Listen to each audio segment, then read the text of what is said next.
Maestro Eduardo Rodríguez del Val, le voy a pedir que se allane usted con unos compases de los Beatles, algo triste si es posible, porque yo tengo que contarles el drama que se ha vivido hoy en las calles de Madrid. 5.000 personas convocadas por ProJusticia han salido a la calle para reclamar la custodia compartida en los casos de divorcio. Les voy a dar un dato. En Castellón, por ejemplo, los divorcios registrados durante un año, el año pasado, fueron 1.509. De ellos, solamente un 6,03% son casos en los que se concedió la custodia compartida. Y eso que el 80% de la población española está de acuerdo, es partidaria de la custodia compartida entre el padre y la madre en los casos de separación o de divorcio de los niños, de los hijos menores. El 90% de los casos, en un procedimiento judicial, la custodia se otorga a un solo progenitor y casi siempre suele ser la madre. La pregunta es evidente: ¿hay un mal uso, hay picaresca, hay engaño en eso de la ley de violencia contra la mujer que se hace valer en los casos de custodia?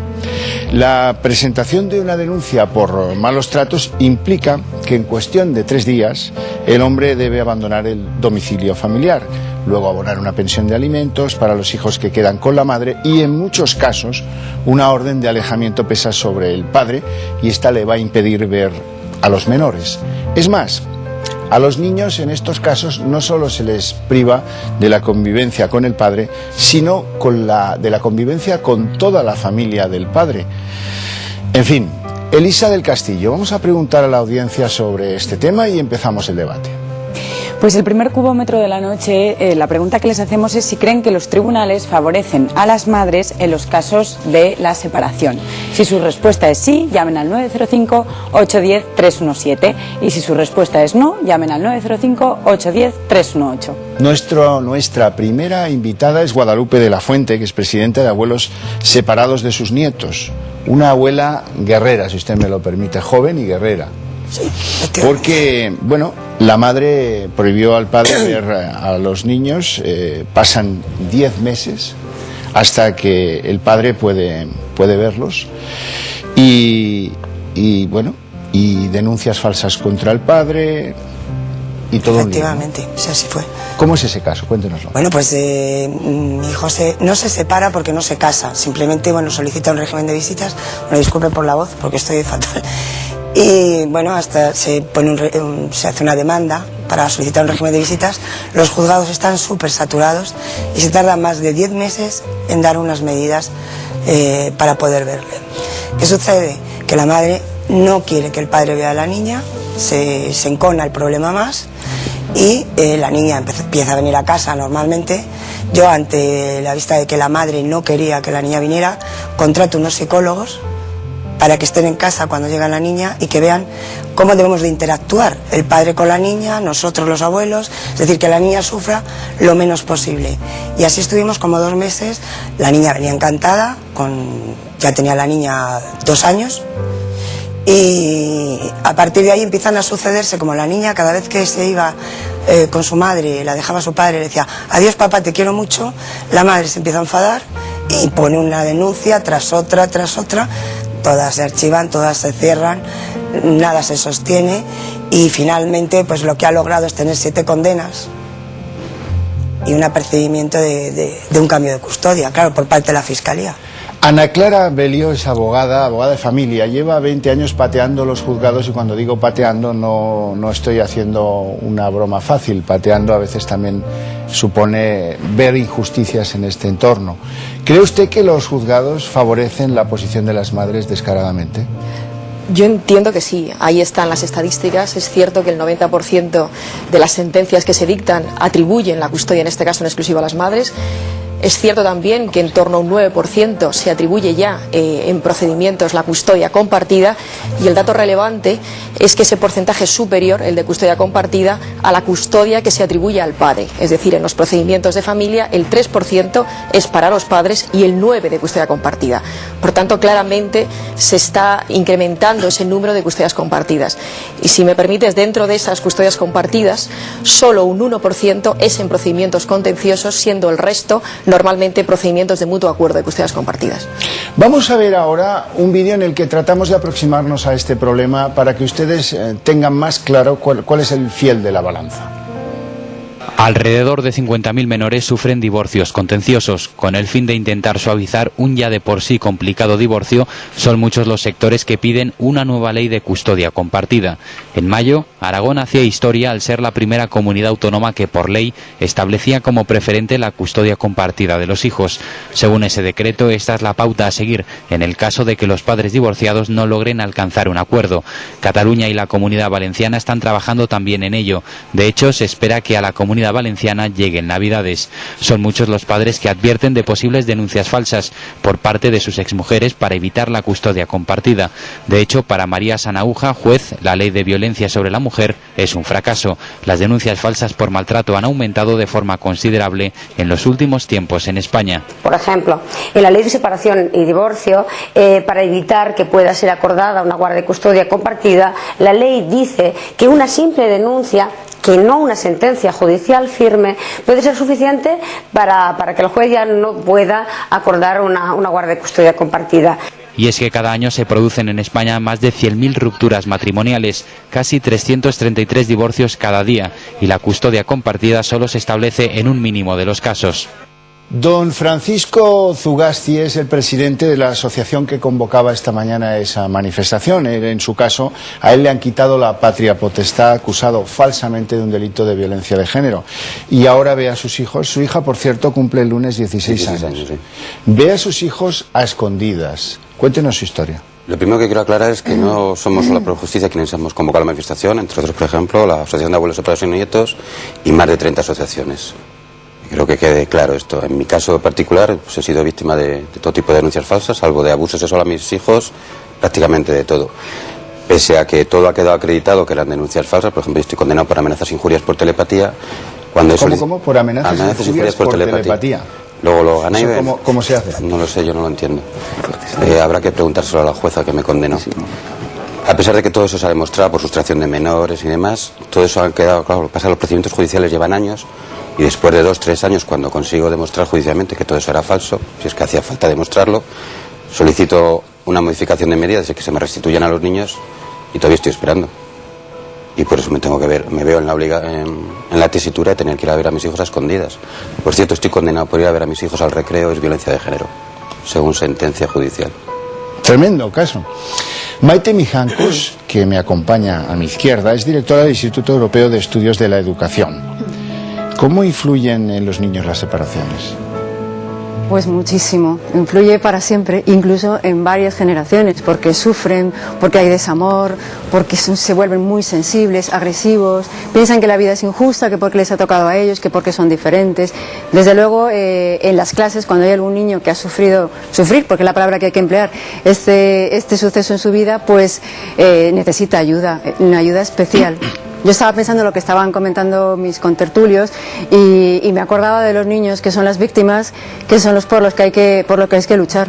Porque realmente si están en dos casas, ¿qué orden puede haber en esa educación? No decimos que estudiar en la misma mesa, no decimos que tantas actividades extraescolares no son buenas.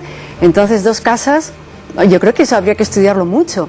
Dentro de que pienso, y todos los expertos están de acuerdo, que el padre es muy necesario. Pero para el niño es lo mejor siempre. Dos casas, dos hogares, ¿dónde está mi casa? Y me levanto y ¿esa qué casa es? Sí, efectivamente, es mejor que los niños sean huérfanos. ¿No está a favor de la custodia compartida?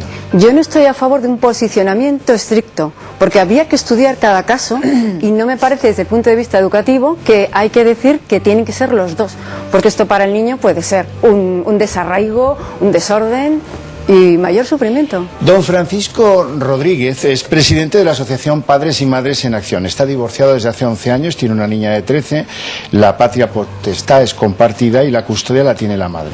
El problema que él tiene es la liquidación de la casa donde vivía con su esposa. Él paga la hipoteca donde vive su ex esposa con otra persona. ¿Eso es así? Sí, es más o menos la situación que ha habido en los últimos 11 años, ¿no? Pero nosotros, normalmente todos los divorciados seguimos pagando la hipoteca, pues tienes una hipoteca para 25 años. Y el que se divorcia no se divorcia en 2 días. Tienes casi un divorcio que te puede durar pues hasta que los niños tengan 27 años. Entonces es más o menos la media. Y la problemática de una ruptura de parejas son tanto la liquidación de bienes gananciales como quién se responsabiliza del cuidado de los niños, ¿no? En Europa está solucionado, mientras que en España pues todavía... ¿Usted está a favor de la custodia compartida? Yo sí, y nuestra asociación también, porque es la experiencia que ha habido en Estados Unidos, en Australia, en Brasil y en 22 estados de la Unión Europea. Es decir, lo que pedimos es la corresponsabilidad parental. No podemos entrar en decir es bueno que haya dos casas o dos... Eso lo tenemos también en vacaciones, ¿no? Es decir, el padre y la madre se tienen que responsabilizar de los menores, no solamente uno de ellos. Y la figura tanto de la madre como del padre en la evolución psicológica del niño es fundamental. Y ya estamos viendo, por ejemplo, en el caso de niños de 14 años, el fracaso escolar tan exagerado que hay en España, ¿no? Hemos sacado esta mañana las cámaras a la calle en esa manifestación y hemos preguntado a los padres que estaban en ella. En los 6 primeros meses de este año se han producido un total de 60.000 separaciones. Por este motivo, y aprovechando el Día Internacional de los Derechos del Niño, se ha salido a la calle para defender la custodia compartida. No son extrañas este tipo de reivindicaciones, ya que en la actualidad, en caso de divorcio, el juez asigna el cuidado de los hijos a la madre, entre otros privilegios. Esto es lo que opinan los ciudadanos. Las madres, porque les dan la custodia de los hijos con la vivienda y la pensión que tienen que abonar los padres. A los padres les queda ser padres visitadores y padres pagadores. Yo creo que sale perdiendo él, se queda sin la familia. Más del 90% de las custodias se otorgan de forma unilateral a la madre. Es decir, los hombres vivimos en un Guantánamo aquí en España, es decir, no tenemos derechos como padres. Incluso aunque el padre demuestre que está igual o más preparado que la madre. El niño va acompañado del lote, de la casa, de la manutención y de todo tipo de pagos, es decir, es el premio. Me puedo explicar mi caso, por ejemplo, de mi hijo. Está en la ruina completamente. Y encima tenemos que si no en 8 días tiene que presentar 28.000 euros. Porque como está en el paro, le ha agotado todo, ¿entiendes? Que no puede pasar la pensión que le pagaba antes, le ha denunciado. Cuando en muchas ocasiones el padre ha estado trabajando y aportando todo el dinero de la manutención y entonces, ¿qué sucede? La parentalidad en este caso está ligada al interés de quedarse con la casa. De la noche a la mañana, sin sentencias motivadas, por ningún criterio, nos echan de nuestra casa, nos obligan a pagar pensiones y sobre todo, ya no solamente el expolio económico, sino lo más dramático es el expolio afectivo. La ley del divorcio es una ley machista, porque recluye a la mujer en lo doméstico y al padre le quita de responsabilidades. Por lo tanto, es incomprensible que un Ministerio de Igualdad siga apoyando leyes machistas, es alucinante.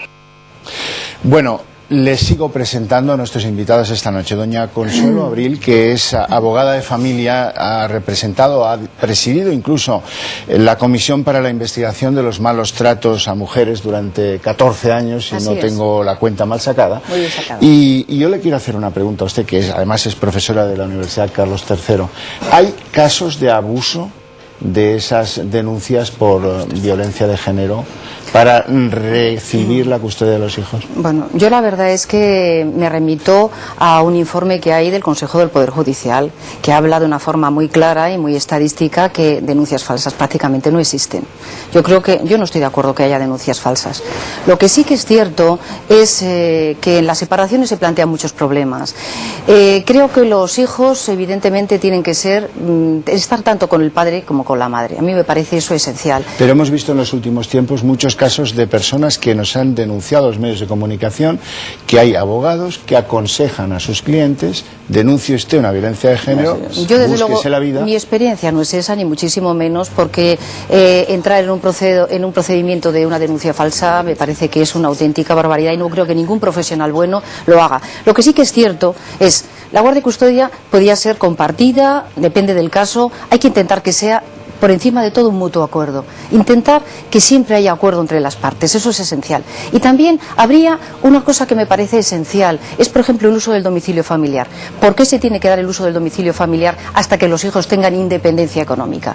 Probablemente eso crea un abuso, efectivamente, crea una situación en la que la persona que está, como este señor dice, pagando que tenga que pagar una hipoteca, que tenga que pagar una serie de cosas, se ve obligado a a quedar desposeído de todos sus bienes hasta que el niño tenga independencia económica. Probablemente, si se reformara la ley en ese sentido, estaríamos en una situación muchísimo más justa. María Tardón es magistrada de la Audiencia Provincial de Madrid y especializada en violencia de la mujer. ¿Hay abusos en casos de denuncia de violencia de la mujer? Hombre, cuando estamos